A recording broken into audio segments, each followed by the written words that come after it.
चलिए, very good morning to everyone, have a good day. आप सबका स्वागत है अजय ठोमर की क्लास में। बात करते हैं एसवाई बीकॉम सेमेस्टर 3 वीएनएसजीयू सिलेबस में बिजनेस एडमिनिस्ट्रेशन की। डियर स्टूडेंट्स, आगे हम बिजनेस एडमिनिस्ट्रेशन में एसवाई बीकॉम में चैप्टर 1-2 के बारे में बात कर चुके हैं। आज यहाँ पर हम बात करने वाले हैं चैप्टर 3 के बारे में, मानव संपत्ति आयोजन यानी कि मानव संसाधन आयोजन यानी कि ह्यूमन रिसोर्स प्लानिंग के बारे में। ह्यूमन रिसोर्स प्लानिंग, मानव संपत्ति आयोजन, मानव संसाधन आयोजन। मानव संपत्ति आयोजन यानी कि मानव संसाधन आयोजन ये क्या है? आगे हमने बात की थी, वो बात की थी मानव संसाधन आयोजन के बारे में। मानव संसाधन आयोजन जो है उसमें क्या होता है, मानव संसाधन संचालन जो है उसमें क्या होता है, तो कंपनी में जो भी कर्मचारी कार्य करते होते हैं, जो भी व्यक्ति कार्य करते हैं कंपनी में, उन सभी व्यक्तियों के लिए, कंपनी में जितने भी व्यक्ति कार्य करते हैं उन सभी व्यक्तियों के लिए कंपनी को कुछ ना कुछ अच्छा कार्य करने के बारे में सोचना पड़ता है। कंपनी को सभी कर्मचारियों को, सभी व्यक्तियों को कुछ अच्छी सेवाएं सुविधाएं प्रदान करनी होती है। मानव संसाधन संचालन उसे कहा जाता है जिसमें कर्मचारियों के ज्ञान में वृद्धि करने के लिए, कर्मचारियों की जो आवड़त होती है, कौशल्य होता है, वो प्रदर्शित करने के लिए कंपनी जो भी कार्य करती है, कंपनी में कर्मचारियों के विकास के लिए जो भी कार्य किया जाता है वो सब होता है मानव संसाधन संचालन। तो यहाँ पर बात कर रहे हैं मानव संपत्ति आयोजन, ह्यूमन रिसोर्स प्लानिंग, ये क्या है? कंपनी में मानव संसाधन आयोजन का मतलब ये होता है कि कंपनी में ज़रूरी कर्मचारी कितने हैं, कंपनी में ज़रूरी कर्मचारी कितने हैं उसकी योग्य रूप से उसका अनुमान लगाना, उसकी प्राप्ति करना और प्राप्ति करने के बाद उस कर्मचारियों का योग्य रूप से उपयोग करना। कंपनी में जितने भी ज़रूरी कर्मचारी है उसका अनुमान लगाना, उसकी प्राप्ति करना, प्राप्ति करने के बाद यानी कि कंपनी में कर्मचारियों को प्राप्त करने के बाद उसके पास से योग्य तरह से उपयोग करना, अर्थात यहाँ पर मशीन के जैसे उपयोग नहीं करना है, परंतु उपयोग करना अर्थात कर्मचारियों के पास से योग्य तरीके से कार्य करवाना, वो होता है मानव संपत्ति आयोजन, मानव संसाधन आयोजन।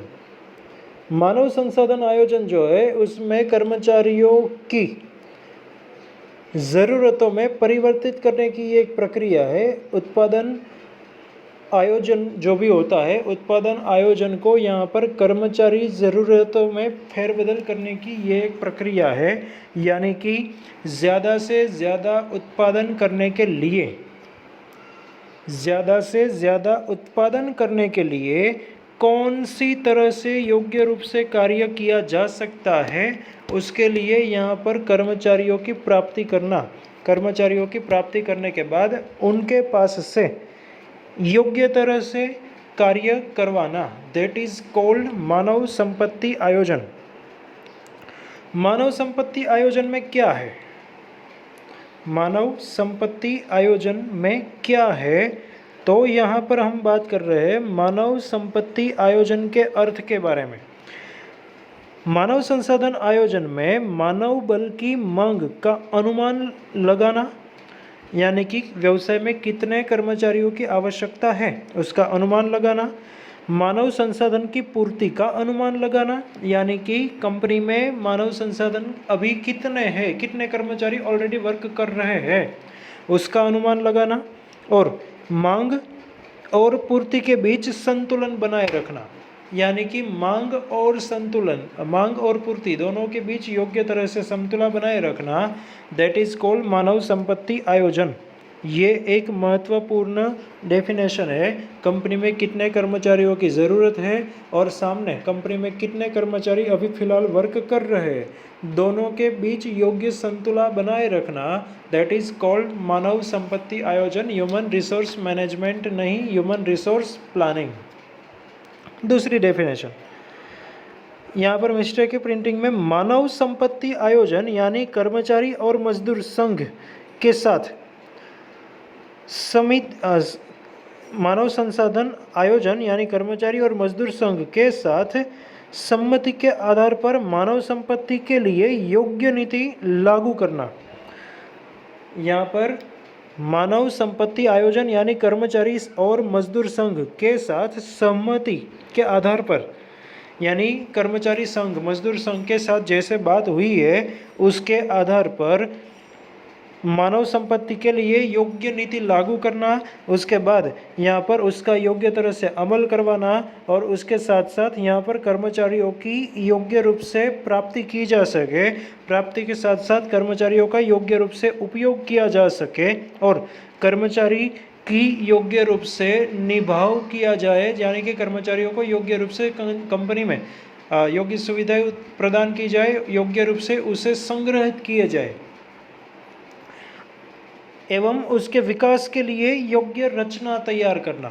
उसके विकास के लिए, कर्मचारियों के विकास के लिए योग्य व्यूह रचना यहाँ पर अपनानी होती है कंपनी को, यानी कि मजदूर संघ के साथ जैसे सहमति हुई है उसके आधार पर योग्य नीति मजदूर मानव संपत्ति के लिए लागू करना और साथ में कर्मचारियों की ऐसे ही प्राप्ति करना, ऐसे ही योग्य रूप से उसका उपयोग करना और उपयोग करने के बाद कर्मचारियों को योग्य रूप से कंपनी में टिकाए रखना, साथ में कर्मचारियों के विकास के लिए कंपनी को योग्य कार्य करना।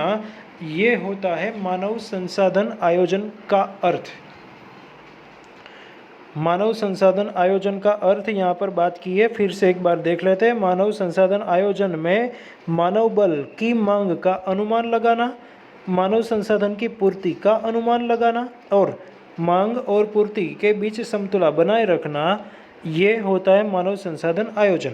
दूसरा, मानव संपत्ति आयोजन यानी कर्मचारी और मजदूर संघ के साथ सहमति के आधार पर मानव संपत्ति के लिए योग्य नीति लागू करना, उसका अमल करना और कर्मचारियों की प्राप्ति, उपयोग और कर्मचारी निभाव के लिए एवं उसके विकास के लिए योग्य रचना तैयार करना, ये होता है मानव संपत्ति आयोजन। यहाँ पर हम बात कर रहे हैं अब मानव संपत्ति आयोजन को असरकर्ता परिबल। बहुत ही इम्पोर्टेंट क्वेश्चन है एग्जाम के लिए। मानव संपत्ति आयोजन के को असरकर्ता परिबल या तो असर करने वाले परिबल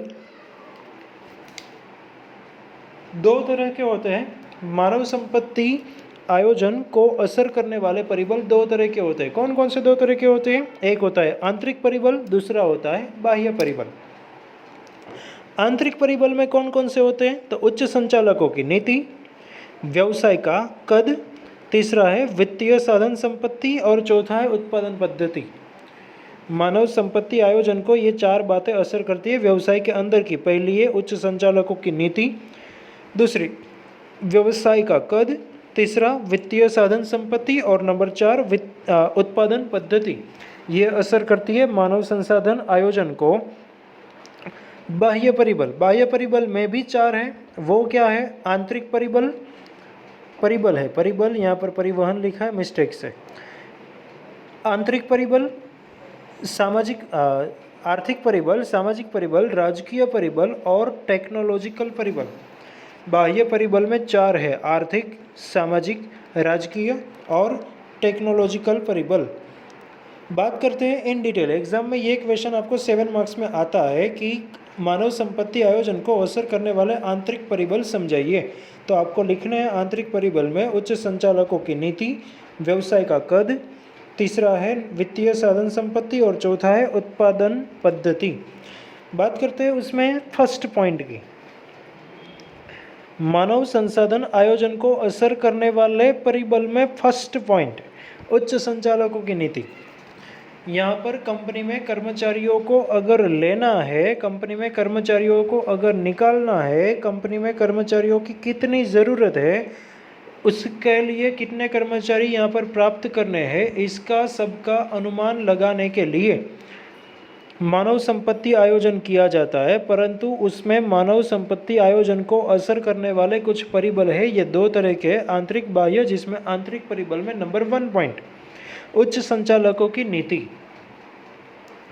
उच्च संचालकों की नीति ये क्या है? उच्च संचालक जो होते हैं वो हर हमेशा कंपनी की प्रगति के लिए ही हमेशा तैयार होते हैं। संचालकों की नीति हमेशा प्रगतिशील होती है और कर्मचारियों के लिए संतुष्टकर्ता होनी चाहिए होती है। यानी उच्च संचालकों की जो नीति होती है जिससे कंपनी प्रगति कर सकती है, साथ में कर्मचारियों को भी उसमें से संतुष्टि प्राप्त होती है। कर्मचारी कम होने पर भी योग्य रूप से सही तरह से सब कार्य हो पाए, ऐसी यहाँ पर एक पद्धति होनी चाहिए होती है। कर्मचारियों की फेरबदली, कर्मचारियों का स्थानांतरण यहाँ पर कम से कम रहे, ये अत्यंत आवश्यकता है। कंपनी के विकास के लिए उच्च संचालकों की नीति ऐसी होनी चाहिए कि जिससे कर्मचारियों का परिवहन, कर्मचारियों की फेरबदली, कर्मचारियों का स्थानांतरण कम से कम हो, ताकि नई भर्ती की यहाँ पर ज़रूरत न हो। याद रखिए डियर स्टूडेंट्स, जब कंपनी में नए कर्मचारियों की भर्ती की ज़रूरत होगी, जब कंपनी में नए कर्मचारियों की भर्ती की ज़रूरत होगी तो उसके लिए कंपनी को बहुत से खर्च करने पड़ते हैं, जैसे कि उसको सबसे पहले कंपनी में रिक्रूटमेंट करने के लिए खर्च, पसंदगी के लिए, सिलेक्शन के लिए खर्च, उसके बाद यहाँ पर कंपनी में उसे ट्रेनिंग देनी है, उसके लिए भी खर्च, ये सब उसे खर्च करने होते हैं। ये ना करना पड़े, ये कंपनी के लिए अत्यंत आवश्यक है, ज़रूरी है। अगर उच्च संचालक यहाँ पर मानव संसाधन आयोजन की प्रवृत्ति को असरकारक रूप से निभाते हैं, पूर्ण करते हैं, मानव संपत्ति आयोजन योग्य रूप से करते होते हैं, तो यहाँ पर कंपनी में ज़्यादातर कर्मचारी आसानी से योग्य रूप से प्राप्त किए जा सकते, बार बार कंपनी में कर्मचारियों की आवश्यकता नहीं रहती है। इसीलिए मानव संपत्ति आयोजन को सबसे पहला तो ये असर करता है उच्च संचालकों की नीति कैसी है। सेकेंड पॉइंट है व्यवसाय का कद। कंपनी में व्यवसाय का कद कैसा है, ये अत्यंत इम्पोर्टेंट है, अत्यंत आवश्यक है।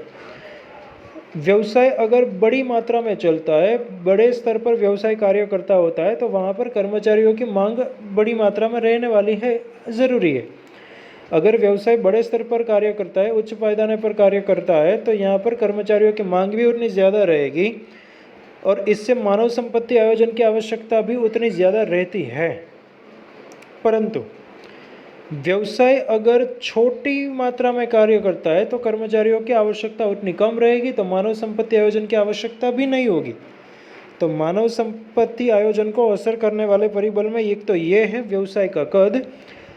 अगर कंपनी उत्पादन पद्धति या कंपनी के यंत्र में बार बार परिवर्तन करते हैं और आधुनिक बनाने का प्रयत्न करते हैं, तो भी यहाँ पर कंपनी में कर्मचारी में वृद्धि किए बिना कंपनी अपने कार्य आसानी से कर सकती है। आप जानते हैं वर्तमान समय का दौर जो अभी चल रहा है वो कैसे चल रहा है, तो वर्तमान में अभी ज़्यादातर लोग जो कार्य कर रहे हैं उसमें टेक्नोलॉजी का महत्व अत्यंत आवश्यक है। अगर कंपनी में भी यहाँ पर व्यवसाय का कद भले ही छोटा हो या बड़ा हो, परंतु अगर टेक्नोलॉजी पर फोकस किया जाएगा तो फिर कम कर्मचारी में भी कंपनी अपने उत्पादन का कार्य में वृद्धि कर सकती है। यानी आने वाले कुछ सालों में व्यवसाय में उत्पादन और बिक्री कितनी रहेगी उसका अनुमान भी पहले से आसानी से हो सकता है। इसमें वृद्धि करने के लिए ज़्यादा कर्मचारियों की सामान्यतः ज़रूरत रहती है, साथ में नए यंत्रों की भी आवश्यकता रहती है। तो ये भी एक अत्यंत इम्पोर्टेंट है, व्यवसाय का कद कैसा है ये भी असर करता है मानव संसाधन आयोजन को। तीसरा पॉइंट, वित्तीय साधन संपत्ति। कंपनी में वित्तीय साधनों की आवश्यकता रहती है। नए कर्मचारियों की भर्ती करनी हो या नए कर्मचारियों को प्रशिक्षण देना हो, इन सब के लिए व्यवसाय में आवश्यकता रहती है रुपए की, वित्त की। वित्त अगर होगा, रुपए अगर कंपनी में होंगे तो ये सब कार्य आसानी से किए जा सकेंगे, वरना अन्य कोई भी ये कार्य नहीं किया जा सकता। अगर वित्तीय साधन अल्पकालीन समय के लिए होता है तो यहाँ हो सकता है कि कुछ योजनाएं कंपनी की वर्तमान में अभी स्टॉप रखनी पड़ सके, ऐसा भी हो सकता है। कंपनी में कर्मचारियों की आवश्यकता है पर कंपनी में पगार चुकाने के लिए रुपए ही नहीं है, या तो भर्ती करने के लिए रुपए ही नहीं है स्टॉक खर्च करने के लिए, तो ऐसी परिस्थितियों में ये कार्य जो मानव संसाधन आयोजन का है वो नहीं हो सकता। यहाँ पर कर्मचारियों की भर्ती करना अत्यंत आवश्यक होता है। कर्मचारियों की भर्ती करने के लिए यहाँ पर रुपए चाहिए। अगर रुपए नहीं है तो वर्तमान कर्मचारी जो भी है उसी से ही कंपनी को अपना कार्य शुरू रखना चाहिए। ये भी एक इम्पोर्टेंट पॉइंट है, नोट डाउन कीजिए। उसके बाद चौथा पॉइंट है उत्पादन पद्धति। अगर उत्पादन पद्धति कंपनी की कर्मचारी पर आधारित हो यानी कि श्रम प्रधान हो तो ज़्यादातर कर्मचारियों की आवश्यकता रहेगी। अगर कंपनी की उत्पादन पद्धति श्रम प्रधान हो तो ज़्यादातर कर्मचारियों की आवश्यकता रहेगी, परंतु अगर कंपनी की उत्पादन पद्धति जो पूंजी पर आधारित हो तो यहाँ पर अपना ज़्यादातर कार्य वो यंत्र के द्वारा कर सकते हैं, तो कंपनी में कर्मचारियों की ज़रूरत कम रहेगी। यहाँ पर उत्पादन पद्धति कंपनी की कैसी है? उत्पादन पद्धति यंत्र पर आधारित है या व्यक्ति पर आधारित है? अगर व्यक्ति पर आधारित है तो ज़्यादा कर्मचारियों की ज़रूरत पड़ेगी, और अगर उत्पादन पद्धति जो है यंत्र पर आधारित है तो कम से कम कर्मचारियों में भी अच्छी तरह से कंपनी का उत्पादन कार्य हो पाता है आसानी से। तो ये थे आंतरिक परिबल। कंपनी के आंतरिक परिबल, मानव संसाधन आयोजन को असर करने वाले आंतरिक परिबल, यही परिबल एग्जाम्स में ज़्यादातर आते हैं। 7 मार्क्स के क्वेश्चन में यही क्वेश्चन आपको आता है ज़्यादातर कि मानव संसाधन आयोजन को असर करने वाले आंतरिक परिबल समझाइए, या तो मानव संपत्ति आयोजन को असर करता आंतरिक परिबल समझाइए। तो ये आंतरिक परिबल 4 है। वो 4 कौन कौन से हैं? उच्च संचालकों की नीति, दूसरा है व्यवसाय का कद, तीसरा है वित्तीय साधन संपत्ति, और चौथा है उत्पादन पद्धति। ओके, ये आपको यहाँ पर रिमेंबर रखना है। 7 मार्क्स के क्वेश्चन में ये क्वेश्चन आपको पूछा जाता है यूनिवर्सिटी में, VNSGU में। बाह्य परिबल है उसके बारे में हम बाद में बात करते हैं, परंतु फिर भी यहाँ पर आप सबसे पहले यहाँ पर एक बार फिर से बात करते हैं मानव संसाधन आयोजन के अर्थ के बारे में। मानव संसाधन आयोजन का मतलब क्या है? तो लिखना है मानव संसाधन आयोजन में मानव बल की मांग का अनुमान लगाना, मानव संसाधन की पूर्ति का अनुमान लगाना और मांग और पूर्ति के बीच संतुलन बनाने का ये एक प्रयत्न है। दूसरा, मानव संपत्ति आयोजन यानी कर्मचारी और मजदूर संघ के साथ सहमति के आधार पर मानव संपत्ति के लिए योग्य नीति लागू करना, उसका अमल करना और कर्मचारियों की प्राप्ति, उपयोग और कर्मचारी निभाव के लिए एवं उसके विकास के लिए योग्य रचना तैयार करना। ये है मानव संपत्ति आयोजन का अर्थ। बाद में हमने बात की मानव संसाधन आयोजन को असर करने वाले परिबल। तो 2 तरह के आंतरिक परिबल, बाह्य परिबल। आंतरिक परिबल में उच्च संचालकों की नीति, दूसरा है व्यवसाय का कद, तीसरा है वित्तीय साधन संपत्ति और चौथा है उत्पादन पद्धति। ओके, बाह्य परिबल के लिए नेक्स्ट वीडियो ज़रूर देखिएगा, परंतु अभी इस वीडियो में आपको कोई भी क्वेरीज है फिलहाल के प्रश्न में तो आप वो अपनी क्वेरीज बोल सकते हैं, कमेंट बॉक्स में बता सकते हैं, आपको आंसर देने का प्रयत्न ज़रूर किया जाएगा। ओके, आपकी कोई भी क्वेरीज है तो ज़रूर बता दीजिएगा, कमेंट बॉक्स में आंसर देने का प्रयत्न किया जाएगा। हो सके तो ये जो क्वेश्चंस हम बात कर रहे हैं अभी, इसके बारे में भी आपको नोटबुक में अभी फ़िलहाल के लिए सिर्फ पॉइंट्स लिखते जाने हैं। पॉइंट्स लिख लीजिएगा, क्वेश्चन का अर्थ, डेफिनेशन वो भी लिख लीजिएगा, और बाद में यहाँ पर आपको कोई भी मटेरियल अगर उपलब्ध होता है तो प्रोवाइड करने का प्रयत्न ज़रूर किया जाएगा। चलिए, ओके, आपकी कोई भी क्वेरीज है तो ज़रूर बता दीजिएगा। बाकी नेक्स्ट वीडियो के लिए जुड़े रहिएगा चैनल के साथ। अगर सब्सक्राइब नहीं किया है तो सब्सक्राइब कीजिएगा, लाइक कीजिएगा, और अपने फ्रेंड सर्कल में भी वीडियो आप ज़्यादा से ज़्यादा शेयर कर सकते हैं। इसीलिए यूट्यूब में हमें वीडियो बनाया ताकि आप बाद में भी दूसरी बार तीसरी बार भी वीडियो देखना चाहे तो देख सकते हैं। चलिए, thank you very much for joining us. Have a good day.